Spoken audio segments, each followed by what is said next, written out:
Hello everyone, welcome to my YouTube channel education platform पर। तो student, आज जो हम फिजिक्स का इलेक्ट्रोस्टैटिक्स का लेक्चर नंबर 2 चलने वाला है, उसमें जो टॉपिक हमने सिलेक्ट किया वो वैद्युत क्षेत्र की तीव्रता है। ठीक है, तो आज जो हम पढ़ने वाले हैं वो वैद्युत क्षेत्र की तीव्रता पढ़ने वाले हैं। इसके पहले मैंने करा दिया था वैद्युत क्षेत्र और वैद्युत बल रेखाओं, वैद्युत क्षेत्र को किस तरीके रिप्रेजेंट किया जाता है, वैद्युत बल रेखाओं के द्वारा रिप्रेजेंट किया जाता है उनको। तो उनका वैद्युत बल रेखा मैंने कवर करा दिया, वैद्युत क्षेत्र करा दिया और वैद्युत बल रेखाओं के गुण भी कवर करा दिया पहले लेक्चर में। अगर नहीं देखा तो उसको आप देख लीजिए, प्लेलिस्ट में उसकी वीडियो है। तो आज जो हम लेक्चर नंबर 2 हमारा होने वाला है, इलेक्ट्रोस्टैटिक्स का लेक्चर नंबर 2 होने वाला है। उसमें हम पढ़ने वाले हैं वैद्युत क्षेत्र की तीव्रता। क्या पढ़ने वाले हैं? Intensity of electric field. तो वो क्या है, आइए देखते हैं। ठीक है ना, तो ये क्या है, देखिए कहता है वैद्युत क्षेत्र में किसी बिंदु पर रखे परीक्षण आवेश पर लगने वाला बल। देखो यहाँ पर ध्यान देने वाली बात है कि किसी बिंदु पर कोई पॉइंट हो, इतनी मतलब ये वैद्युत क्षेत्र पहले से कह दिया। ठीक है ना, अभी पहले समझ लो फिर बताता हूँ क्या है। वैद्युत क्षेत्र में किसी बिंदु पर कोई भी पॉइंट उसने मतलब रखे परीक्षण आवेश पर। अब देखो एक बात यहाँ पर आती है, परीक्षण आवेश पर। ठीक है ना, परीक्षण आवेश क्या बताता हूँ। परीक्षण आवेश पर लगने वाला बल, ठीक, यहाँ पर एक नोटिस करने वाली बल है, तथा परीक्षण आवेश के मान की निष्पत्ति को उस बिंदु पर वैद्युत क्षेत्र की तीव्रता कहते हैं। मतलब क्या है इसका मतलब। और फिर नीचे देखो यहाँ पर कहता है कि यदि वैद्युत क्षेत्र में किसी बिंदु पर रखे परीक्षण आवेश, जिसको हम बोलते हैं क्यू नॉट, उस पर लगने वाला बल क्या है, एफ है, वेक्टर एफ है। अगर इतना है तो उस बिंदु पर वैद्युत क्षेत्र की तीव्रता E इज इक्वल टू क्या हो जाएगी, vector E is equal to vector F upon q nought. इसको हम बोलते हैं वैद्युत क्षेत्र की तीव्रता, इसी को बोलते हैं। इसको इसका F का मात्रक तो न्यूटन हो जाएगा, और ये क्यों आवेश है तो आवेश का मात्रक कूलम, तो न्यूटन पर कूलम इसकी जो है कि यूनिट हो जाएगी। बट ये क्या है, इसको समझने के लिए आपको इसको रफ करना पड़ेगा मुझे। तो ये देखते हैं कि वैद्युत क्षेत्र की तीव्रता क्या होती है। इसको समझने के लिए पहले तो उसमें क्या कहा गया था कि वैद्युत क्षेत्र होगा, कोई भी वैद्युत क्षेत्र हम ले लेते हैं, इलेक्ट्रिक फील्ड इस तरीके से। ये क्या हमारा इलेक्ट्रिक फील्ड है, वैद्युत क्षेत्र, इसको EF से जोड़ करते हैं। ठीक है, फिर कहता था कि वैद्युत क्षेत्र किसी बिंदु पर हम कोई पॉइंट ले तो मान लेते हैं इस पॉइंट पर। ठीक है ना, उस पॉइंट पर रखते हैं किसको, परीक्षण आवेश को, टेस्टिंग चार्ज जिसको बोलते हैं। क्या बोलते थे उसको, परीक्षण आवेश, जिसको हम क्यू नॉट से रिप्रेजेंट करते हैं। किससे, क्यू नॉट से। अब पहले बात तो समझ लो कि परीक्षण आवेश है क्या। तो परीक्षण आवेश बेसिकली वो आवेश होता है जिसका अपना कोई आवेश नहीं होता। मतलब कहने के लिए कि एक तरीके से इमेजिनरी आवेश है। ठीक है ना, ये इमेजिनरी चार्ज है, ये काल्पनिक आवेश है। इसके लिए बस एक कल्पना की जा रही है। इसका अपना कोई ना इलेक्ट्रिक फील्ड होता है, ना ही इसका अपना कोई चार्ज होता है, ना ही ये किसी और आवेश पर कोई बल लगाता है। ठीक है ना, पहली बात तो ये, ना इसका कोई अपना इलेक्ट्रिक फील्ड नहीं होता। क्या नहीं होता, इसका इलेक्ट्रिक फील्ड नहीं होता, इसका कोई अपना चार्ज नहीं होता। तीसरी बात इसमें ये है कि ये किसी के ऊपर क्या लगाता है, फोर्स अप्लाई नहीं करता। क्या करता है, ये किसी के ऊपर फोर्स क्या करता है, एक्सर्ट नहीं करता है। किसी के ऊपर कोई फोर्स लगाता ही नहीं है। बस ये इस पर कोई भी फोर्स लगा सकते हैं। ठीक है ना, क्यू नॉट ये दूसरों का बल अपने ऊपर एब्जॉर्ब करके बताता है कि मेरे ऊपर इतना बल लग रहा है, लेकिन ये किसी के ऊपर बल नहीं लगाता। तो ये क्यू नॉट की यही इसकी प्रॉपर्टी है। तो हमें यहाँ पर पता करना है कि वैद्युत क्षेत्र की तीव्रता इस पॉइंट पर कितनी है।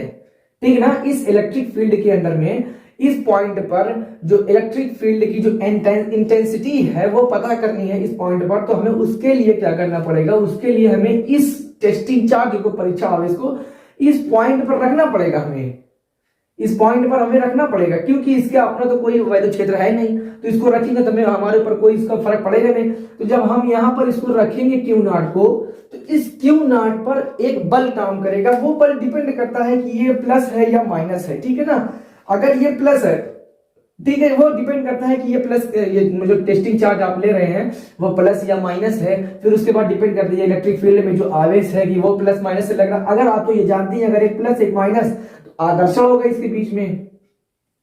इसके पहले ही बता दिया था, ये अगर माइनस ये भी माइनस तो ये प्रतिकर्षण होता है। अगर ये दोनों प्लस है तो भी प्रतिकर्षण होता है। ये तो आपको बेसिकली पता ही है। ठीक है ना, तो अब ये इलेक्ट्रिक फील्ड है, इलेक्ट्रिक फील्ड पर किसी पॉइंट पर हमने क्या रखा, किसी पॉइंट पर हमने वैद्युत आवेश को रख दिया, परीक्षण आवेश को रख दिया। ये हमने माना ये पॉइंट है, इस पर हमने वैद्युत आवेश को रख दिया। अब इस पर क्या लगता है, एक बल लगता है। मान लो इस इलेक्ट्रिक फील्ड है, इलेक्ट्रिक फील्ड की डायरेक्शन ये है, इस पर क्या लगता है, एक बल इस तरीके लगता है, जिसको हम बोलते हैं क्या, वेक्टर एफ। ठीक है ना, वेक्टर एफ। भाई जब आवेश है तो आवेश के बीच में बल लगे नहीं लगेगा, कूलाम के नियम से देखो। इसी के बाद से मैं एक लेक्चर लूंगा तो उसमें कूलाम का नियम बताया जाएगा, ठीक है ना। तो बेसिकली आप पहले इसको समझ लीजिए, फिर बताता हूं क्या हुआ। देखिए,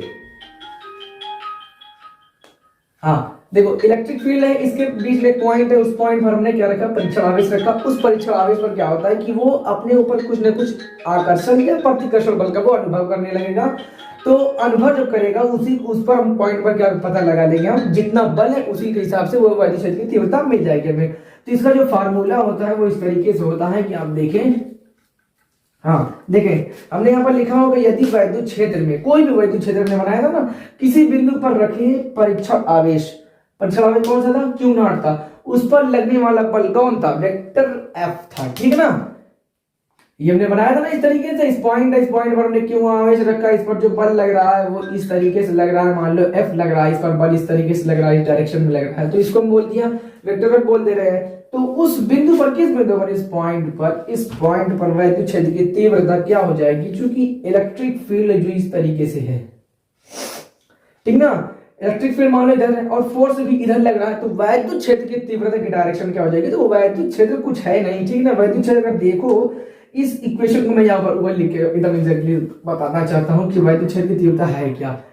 E is equal to F upon q. Vector अभी हटा लो, ठीक, वेक्टर अभी हटा दो। अब समझो,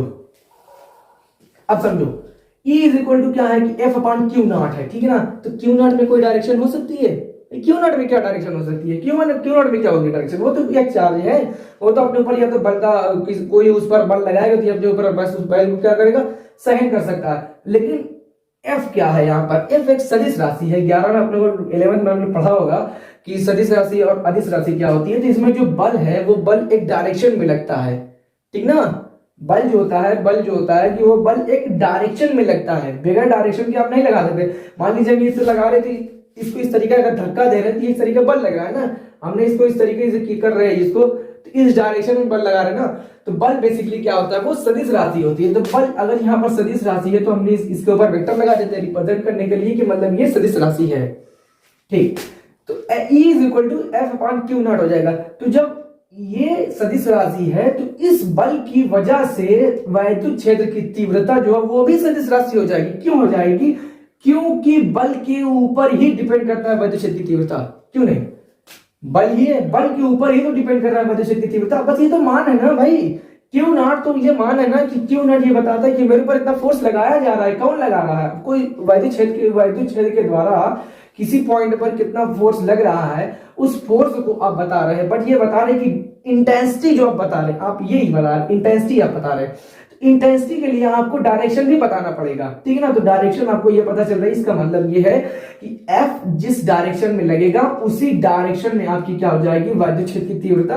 तो जब इसका मात्रक निकालेंगे तो बल का मात्रक क्या होता है, न्यूटन होता है बेसिकली, ठीक ना, न्यूटन। और इसका आवेश है तो आवेश का मात्रक क्या हो जाएगा, कूलाम। बस सिंपल सी बात है, इसका कूलाम हो जाएगा।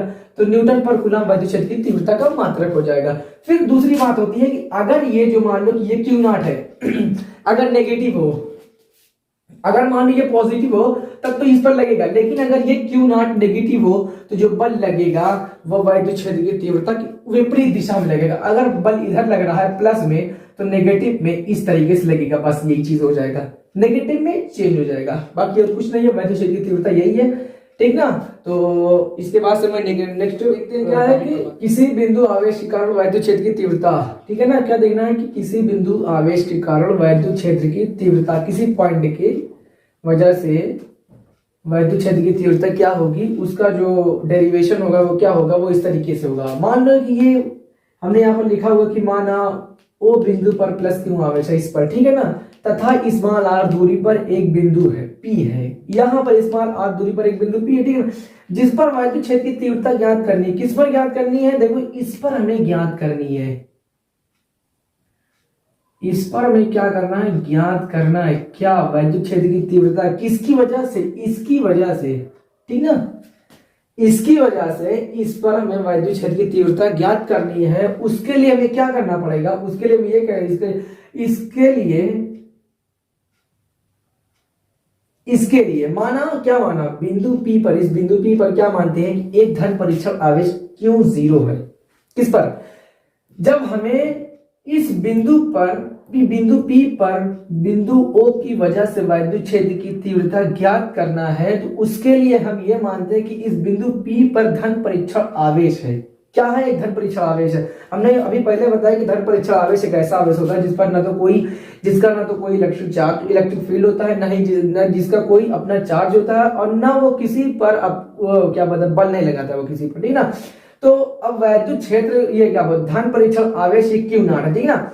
तो अब क्या करते हैं कि अब हमारे पास क्या हो जाएगी, ये दो आवेश हो गए, ये क्यू नॉट प्लस ये क्यू, दो आवेश हो गए। अब आवेशों के बीच में क्या लगता है, बल लगता है, और वो हम कैसे पता करते हैं, कूलाम के नियम से पता करते हैं, ठीक ना। कूलाम के नियम से पता करते हैं। कूलाम का नियम मैंने अभी नहीं पढ़ाया, तो अगले वाला जो वीडियो होगा, अगला वाला, वो कूलाम का नियम ही होगा, उसको ज्यादातर देखिएगा, वो बहुत इंपॉर्टेंट नियम है, बोर्ड के दृष्टि से वो ज्यादा इंपॉर्टेंट नियम है, तो उसको जरूर देखिएगा। आने वाला जो लेक्चर 3 होगा, ये तो लेक्चर 2 है, ये लेक्चर 2 है, वो लेक्चर 3 होगा इलेक्ट्रोस्टैटिक का। तो वो जो कूलाम का नियम होगा बहुत मोस्ट इंपॉर्टेंट नियम है, उसको जरूर देखना। तो बट यहाँ मैं थोड़ा सा बता दे रहा हूँ कि वो नियम यही कहता है, वो कैसे कहता है, क्या कहता है, वो कल मैं आपको बता दूंगा, पूरी एक वीडियो की, लंबी वीडियो की उसकी, ठीक ना। तो यहाँ पर कहता है कि अब कूलाम के नियम से, कूलाम के नियम क्या, कूलाम कहता है कि दो बिंदु आवेश, कहने का मतलब ये कि वो कहता है कि आवेशों के बीच में बल लगता है। कूलाम का नियम बस यही कहता है, ठीक है ना। बाकी मैं कल आपको बताऊं कूलाम क्या कहता है, पूरी डिटेलिंग में रहेगी, डेली लाइफ से भी उसको इस तरीके से बताऊंगा कि आप कभी नहीं भूलोगे, ये पक्की बात है कि उसको नहीं भूलोगे आप कभी। तो ये देखो, ये प्लस आवेश, ये प्लस क्यू नॉट आवेश, तो आवेशों के बीच में जो बल लगता है वो कूलाम के द्वारा बताया जाता है। तो कूलाम ने ये नियम दिया कि F is equal to 1/4 pi epsilon 0, ये एप्सिलॉन है, ये ठीक है ना, ये क्या है, एप्सिलॉन है। ये वैद्युत की क्या होती है, वैद्युत क्षेत्र की क्या वैद्युतशीलता होती है। ये वायु की क्या होती है, ये वायु की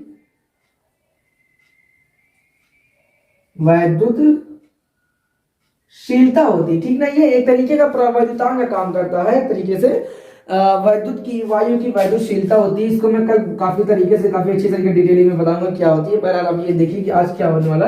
तो अब हम कूलाम के नियम से क्या देखते हैं कि कूलाम के नियम से दो बिंदुओं के बीच में क्या, दो ये आवेश है, इन आवेश के बीच में कूलाम के नियम से ये क्या लगता है, ये बल लगेगा। तो वो बल हम इस तरीके से कूलाम के नियम से पता करेंगे कि F is equal to 1/4 pi epsilon 0। क्यों, जो क्यू ये है, उसमें होता है Q1 Q2 होता है ना, मतलब पहला आवेश इंटू दूसरा आवेश। तो इसमें पहला आवेश कौन है, क्यू है, दूसरा आवेश हमारा क्या है, क्यू नॉट है, और उनके बीच की दूरी क्या हमारी r है, तो यहाँ r का स्क्वायर रख दिया, ठीक ना। तो ये कूलाम का नियम कहता है। बस उसको आज इतना समझो, कल इसको मैं पूरी तरीके से एक्सप्लेन कर दूंगा। अब हम क्या जानते हैं, वैद्युत क्षेत्र की तीव्रता हमारे पास ये होती है ना, ठीक है, वैद्युत क्षेत्र की तीव्रता हमारे पास ये होती है। अगर कोई पूछे कि आप ये क्यों निकालना चाह रहे हो, भाई हमें क्या निकालना है, वैद्युत क्षेत्र की तीव्रता ही निकालनी है। तो वैद्युत क्षेत्र की तीव्रता निकालने के लिए वैद्युत क्षेत्र की तीव्रता होती क्या, एक तरीके से बल होती है। वो भी कौन सा बल होती है, आवेशों के बीच में बल होती है, ठीक ना। तो जब आवेशों के बीच में बल होती है तो हमें कूलाम के नियम से वो बल मिलेगा। हमने बल निकाल लिया, अब हमें चाहिए कि वैद्युत क्षेत्र की तीव्रता, तो ये तो तीव्रता E इज इक्वल टू क्या होती है, F/Q0 होती है ना, ये थी ना। तो F की वैल्यू होती है यहाँ पर 1/4 पाई एप्सिलॉन 0 Q के, और यहाँ पर Q और Q0।